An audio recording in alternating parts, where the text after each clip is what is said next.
It's Jamie Boyum at Longview City Hall with Longview spokesman Richard Yakeley, and I just got out of a city council meeting, and you guys are asking to ask for grants, basically, right? Yeah, that's right. So two of the items on the consent agenda were requests for permission to actually submit grant applications, and then if we get the grants, to use the money.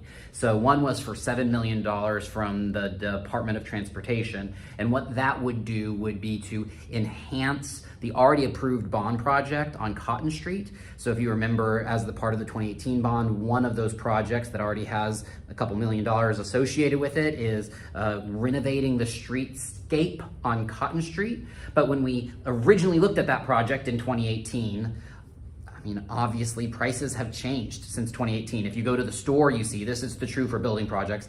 And so if we could get this $7 million, it would go along with the already approved bond funded, and we'd be able to really do even more as we ultimately approach the kind of renovation of Cotton Street that was approved by voters back in 2018. Yeah, so this, are there any kind of tentative plans for that? You're gonna ask for public input on it, things like that, or is that a little too far in the future? It's a little too far in the future, but I know one of the things that we'd love to do if we get this is to consider having sidewalks on both sides instead of only having to have sidewalks on one side.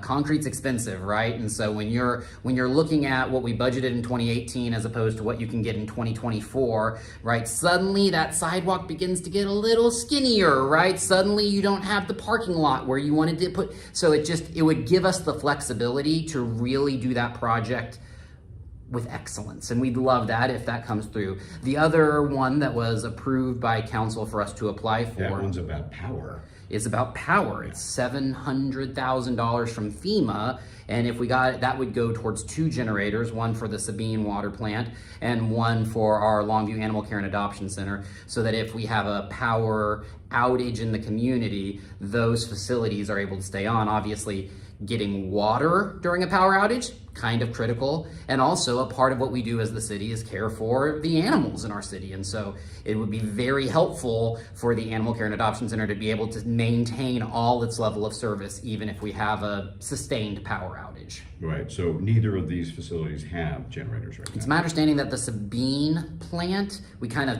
turn on half power. So I think we have some generator out there, but it's not enough to do everything so this would get that up to it.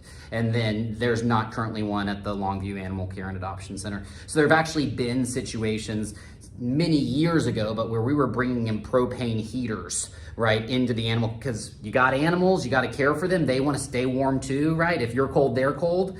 And so obviously having electricity to that facility would be a big win for our community. Yeah, and this obviously isn't just a run to Lowe's. I No. mean, you gotta have a real thing. Yeah, absolutely. And so this is why it's from FEMA, which is emergency management. These are designed to be there when our community needs them. Our staff does a great job of not just dealing with crises in the moment, but considering the crises that may be coming up and preparing for them. And so if we get this grant money, it's just one step in making sure we are more prepared and resilient for the days when things go badly. All right, good deal. So it's the ball's rolling on that. They were approved. Yeah, they were approved. We're going to submit the grants. I think they are all due relatively soon, like within a month. But these are federal agencies and they're highly competitive grants. And so it is not unrealistic for it to take months for them to consider all of the applications they get in. So we're not expecting tomorrow to get a call from Department of Transportation and saying you got it. But you miss 100% of the shots you don't take. So we're gonna apply and we're gonna see if we can bring some of that federal money here to our community to make life better for our residents. So do you think the application will actually take place tomorrow? I don't think they finished everything because you don't construct the entire grant application prior to knowing that council wants you to do it, right? So now we have council's blessing, we can move forward, and then, God willing, we get the grants, we're able to then immediately start putting them into use into our community. Oh, good deal. Anything else you'd like to No, I think that's good. All right. Well, thank you Thanks, very Jamie. much for the information, Richard.